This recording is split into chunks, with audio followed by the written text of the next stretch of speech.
All right, I think we're going. Uh, Thanks for coming. This is Foundations of Instructional Design for Educators, Week 3 seminar.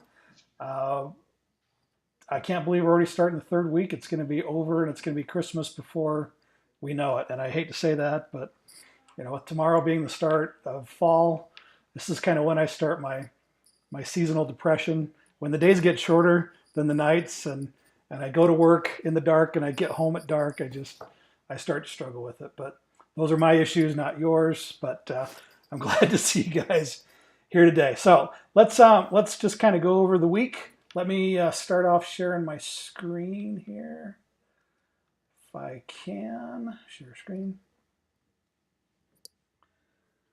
Okay, Brandon, give me a thumbs up if you can see that. Okay. All right, so we're just on the week 3 overview from the homepage. Apologize if you guys got in early.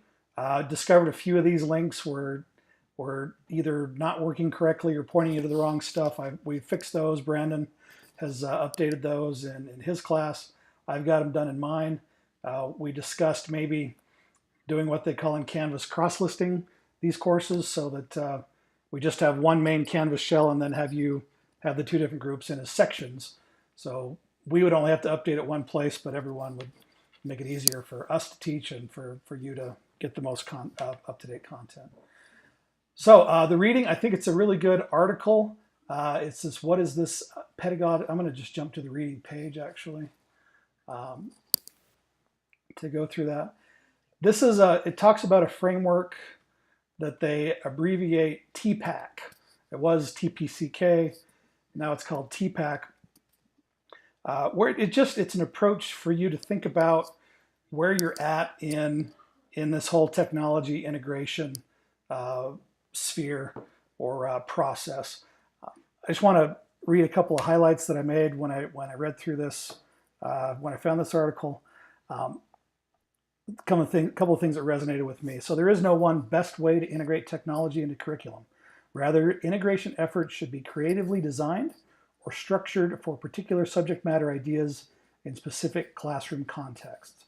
So how you integrate technology is going to be different how I integrate it, how Brandon integrates it, how anybody else does. You pick the right tool for the right lesson, for the right content, for the right age level.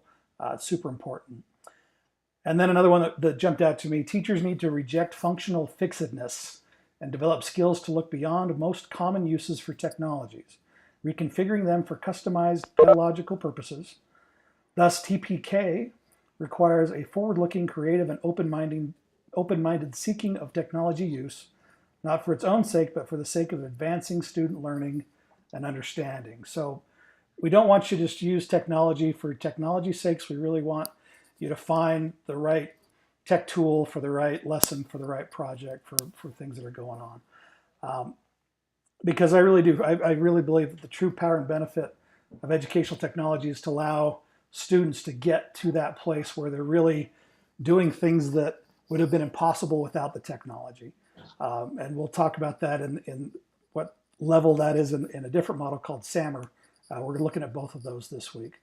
So let's jump in and talk about TPAC. I have that. So this is a link there from the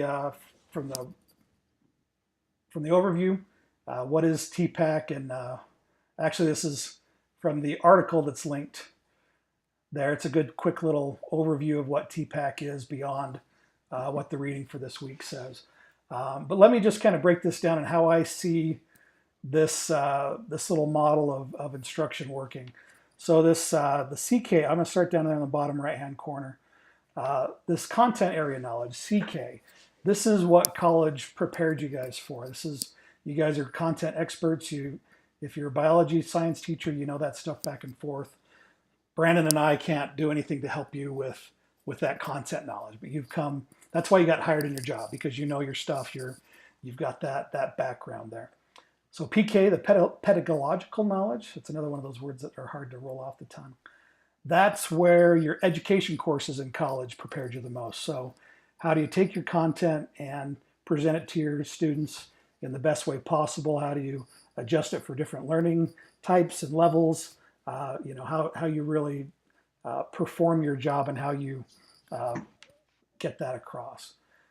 The technological knowledge, TK, that's really where Brandon and I, that's where our jobs are supposed to help you guys most. Our job is to help train you guys on how to use this stuff, to give you that technological knowledge and background in order for you to start the process of integrating these tools into your pedagogical and content experience. So down here at the bottom, PCK, the pedagogical content knowledge. Traditionally, that's kind of where I see your PLCs and your PLNs have helped out. So you get together and you get together with other people who are your content experts or your grade level experts, and you yourself you build that knowledge of how to teach your subject, how to best present your course, and then how other people can help you with that. TPK, this over here, technological pedagogical knowledge. This is where these courses are really designed to help you improve your practice. So these core courses are really focused on the pedagogical knowledge, pedagogy. That's what I'm looking for. The word I'm looking for. But then it also is infusing some of that technological knowledge. Hopefully, if you're just starting the EdTech endorsement, you may not be as familiar with all the tools and everything that. The way that we've started this in my region is that last year we went through all of those UEN, all the tool courses, so the Google Tools and Utah's Online Library and things like that. So we really focused on the technological knowledge, but now this year is really going to be trying to get you into this quadrant here where you're integrating the pedagogy and the technology together. Over here, technological content knowledge, this is a tough one because for Brandon and I, for our jobs, what did you teach? You were in elementary, right, Brandon? You were, what did you teach when you were in the classroom? Junior, oh wow. Junior high. You're probably just thanking your stars that you're doing this now. Or a teacher's worse than junior high kids. Did I just say that? Sorry. No, he didn't say that at all. I didn't say that at all.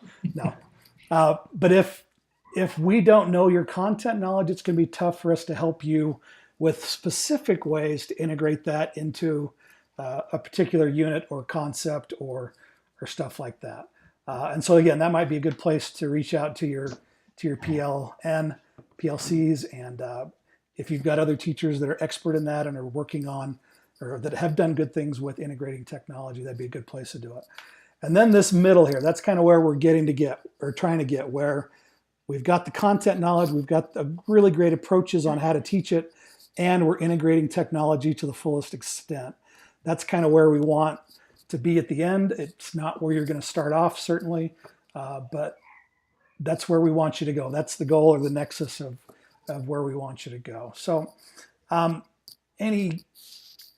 that make sense? I know this is a lot of long words thrown together in weird Venn diagrams, but any questions, comments about kind of that framework? And the reading goes into it deeper this week, but I just kind of want to give you an overview of how I kind of thought it all fit together.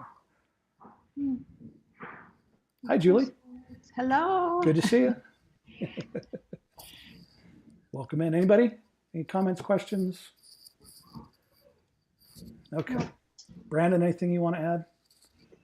No, just when you started with the how the technology, there's not one way to use it, not a lot of things are out there. Yeah. I think these UEN courses are so great because there are so many, the courses are not just set for one discipline or one course, right. And you're able to choose what best serves you in your situation, what they're teaching with Chromebooks or iPads or whatever it is. I think the resources are great that UEN has provided for the teachers. And we understand that there are a zillion things out there, and you might feel overwhelmed or frustrated, things like that. That's where Brandon and I can help. So if you're looking to try to do something, reach out to us and let you know, because that's our jobs, is to help you guys with the tool for the right area. It's just it gets tough when we're asked on the best way to integrate this particular time in U.S. history or something like that, because it's out of my content area knowledge. It's out of my domain here, Okay, so switching over from that, let's talk about SAMR model. this is this is also linked from the overview page. Kathy Schrock's guide. This, if you haven't ever been to this website, just a ton of great information there. But what the SAMR model is, it's designed to kind of help you see where you're at in your path in integrating technology.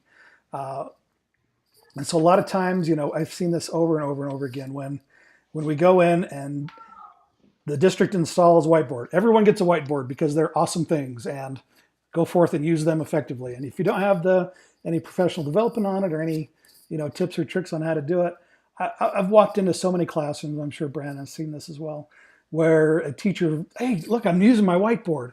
And they've got their worksheet that they've been using for 20 years scanned up there, or maybe like on a document camera on the board, and they're filling out the worksheet on the whiteboard instead of doing it paper and everything. And I hear a laugh out there, and it's true. It's a great place to start, but it's not the place. It's not the end goal. You kind of have to start down this substitution level where your technology is acting as a direct substitute. So a perfect example of this is, writing a book report on Google Docs instead of on a piece of paper, right? They're not, your kids aren't doing anything functionally different than they were before. They're just doing it on a laptop rather than on a piece of paper and a pen. It helps them with spelling and grammar and stuff like that, which the paper couldn't do, but it doesn't really count, right? So we kind of want to move your integration up the scale here from substitution to augmentation. Augmentation kind of means that you're doing similar stuff. So maybe, that paper that your kids write in that book report, maybe it includes a link to a video of the author and why they wrote that book. Or maybe it has hyperlinks out to research that they've done on that project or background, or other websites that talk about the time or the place or the culture setting of that book or whatever. So you're doing things that you couldn't do with paper and pencil or with the traditional tools, chalkboard, whatever. But it's augmenting what's going on. And then this line means that we're really changing from something that we could do. Augmentation, substitution is stuff that we could probably mostly do with traditional tools, and transforming it to a place where you couldn't really do this without the technology in place. And you're really changing what's going on and what kids are being able to do and what they're being asked to do, and the products that they're producing afterwards. So let me give you a couple of examples from my own practice. So augmentation, back when I was in the classroom, let's see. So I had a student do a lab report in Google Docs, but again, they had hyperlinks out to their research, images from their project, video of the process. So they're being active and doing things that they couldn't do before with pen and paper. The modification stage, again, examples from when I was a science teacher. In chemistry, I actually had students write, produce, and create videos to creatively demonstrate a chemical reaction based on a concept or something from the class. So I had them, I did the demonstration, they recorded notes, how to do it, everything like that, safety issues, things like that. But then I gave them some time, and a little bit of time was during class, but again, this was, they had to do a lot of this prep work outside. If you're thinking, I don't have time to do any of this stuff. But then they wrote the scripts, they did the filming, they built the props, they edited the videos together, and then for the redefinition is that we actually did a cross-curricular project with these videos. Every team produced a web page, and so the web page had some background information on a chemist that was relevant at the time of this chemical process, or the discovery of the element or whatever was going on. The video with some questions there that were based on like a 6th grade level, so that if elementary teachers wanted to use this, they would have a way to use this and show these demonstrations without actually having to get their hands on the chemicals to do it and be able to do stuff like that. And then also a biographical sketch of, again, of a famous scientist of that time. So we worked together with the language arts classes and my chemistry classes to build that kind of web page that was kind of a cross-curricular kind of thing. And that really you couldn't do before with video and internet and all that kind of stuff.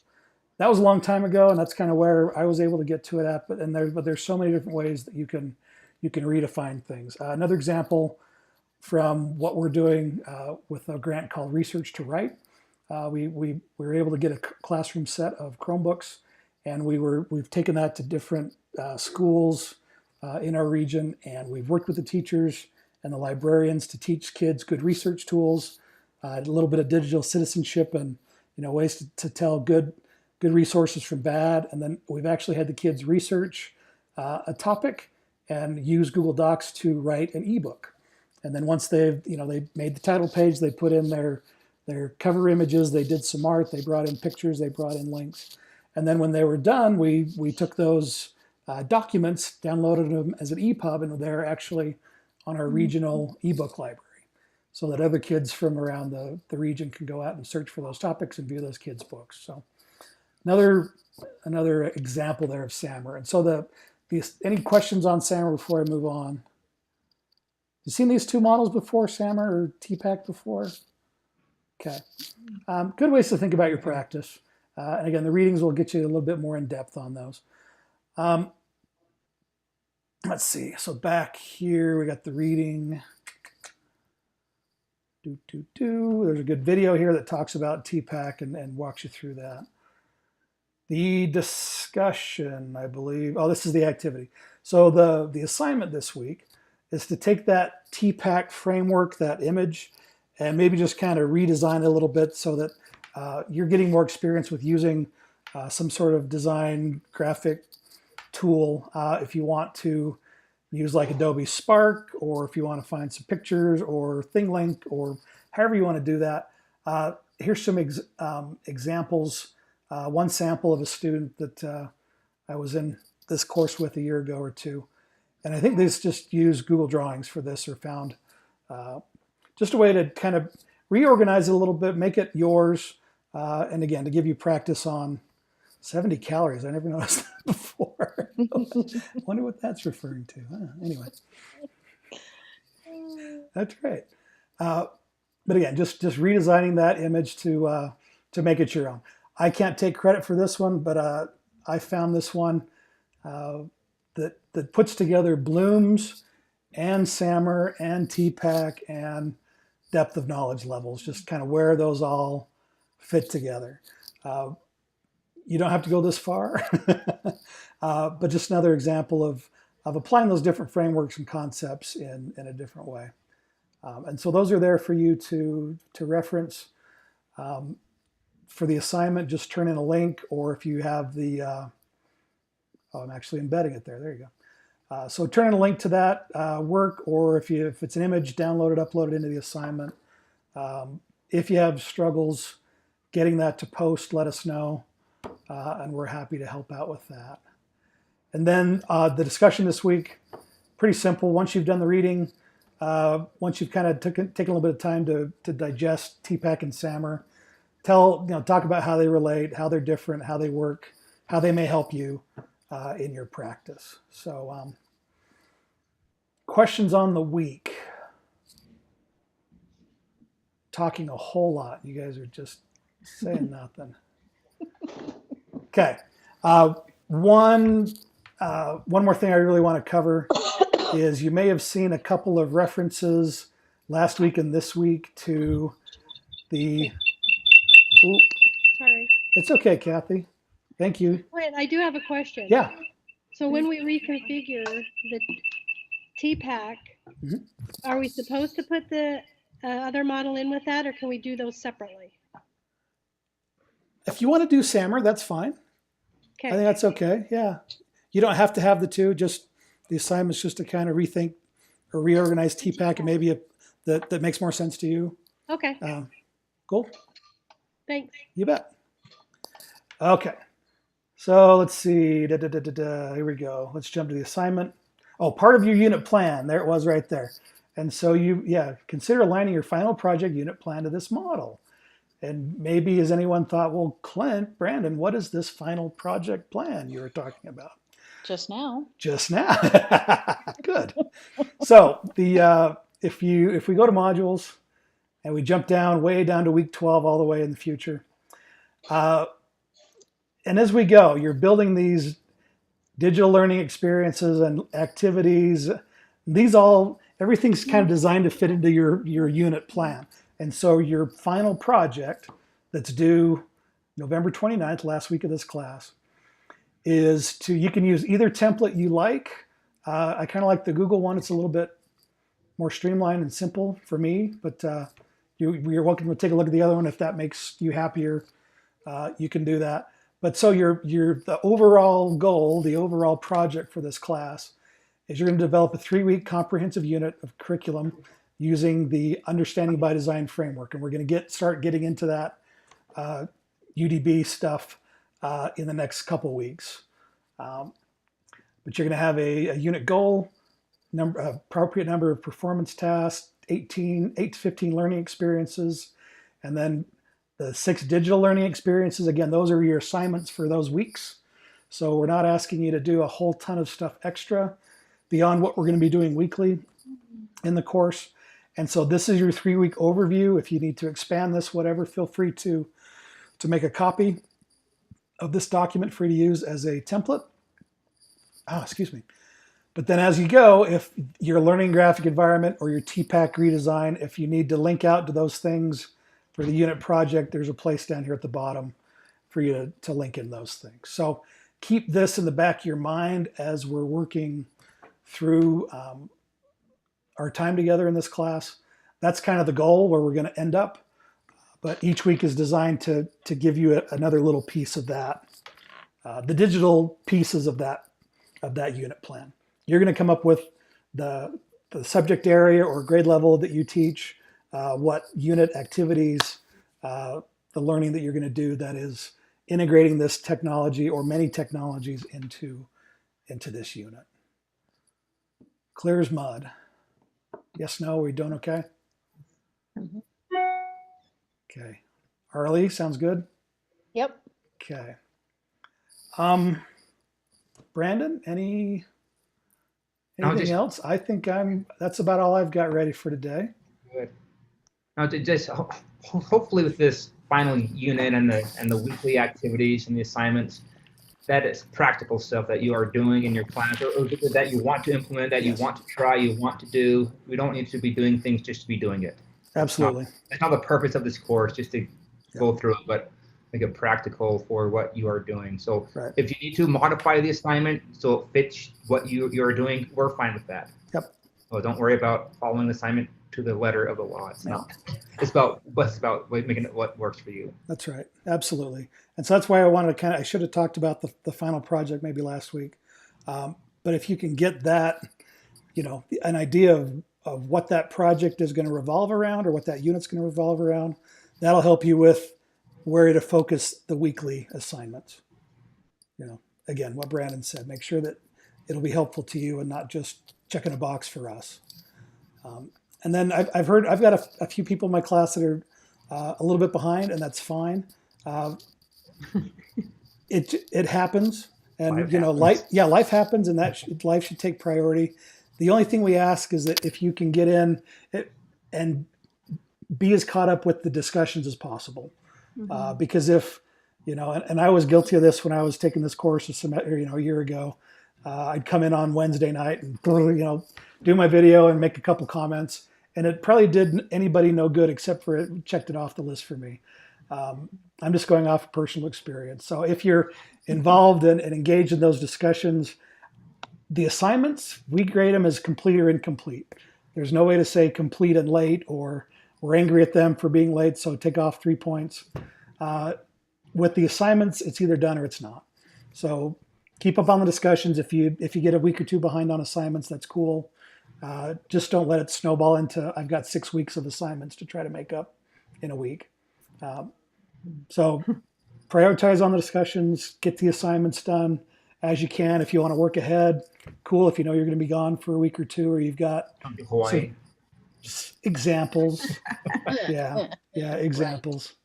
I took these classes last year to redo the curriculum so that Brandon and I can do them. And starting next week, I was in Hawaii for 3 weeks, and so I will be learning next week along with you guys as well, because I kind of blew it off. I blew it off and didn't really get the value out of it that I should have. So we are not perfect. We make mistakes. We get behind on stuff, and we understand that you do too. So keep up as best you can. Communicate with us and just let us know if you need extra time or what's going on. You don't have to justify it or make excuses or anything. Just let us know, and we'll let you. And we'll say, hey, keep up as best you can with the discussions. Get the assignments in when you can. With the discussions, make sure you're posting to other people's discussions as well. Yeah. At least to other people, so not just your And initial post, but. And I didn't berate people last week, but I sent out thank you emails to the people who had their initial post in by Sunday, Monday. Try to do that so that there is something to work off on and discuss. And so again, we're not all trying to get it done Tuesday night, Wednesday night. We want this to be meaningful, but again, we know weekends are hard. People are busy. You've got things going on, but you signed up. You opted into this class, but and we want it to be as meaningful as possible for you. So, Okay. anything else? That's all I have. Okay. I kept it under half an hour. We started a little bit late too. So, all right. Jeanette gives a 2 fist pumps. Yeah. Okay. Get out of here, you guys. Go home. See your Thanks, kids. everybody. We'll see you. Thanks. Bye bye. Hey, thanks, guys. You're welcome. Good to see you.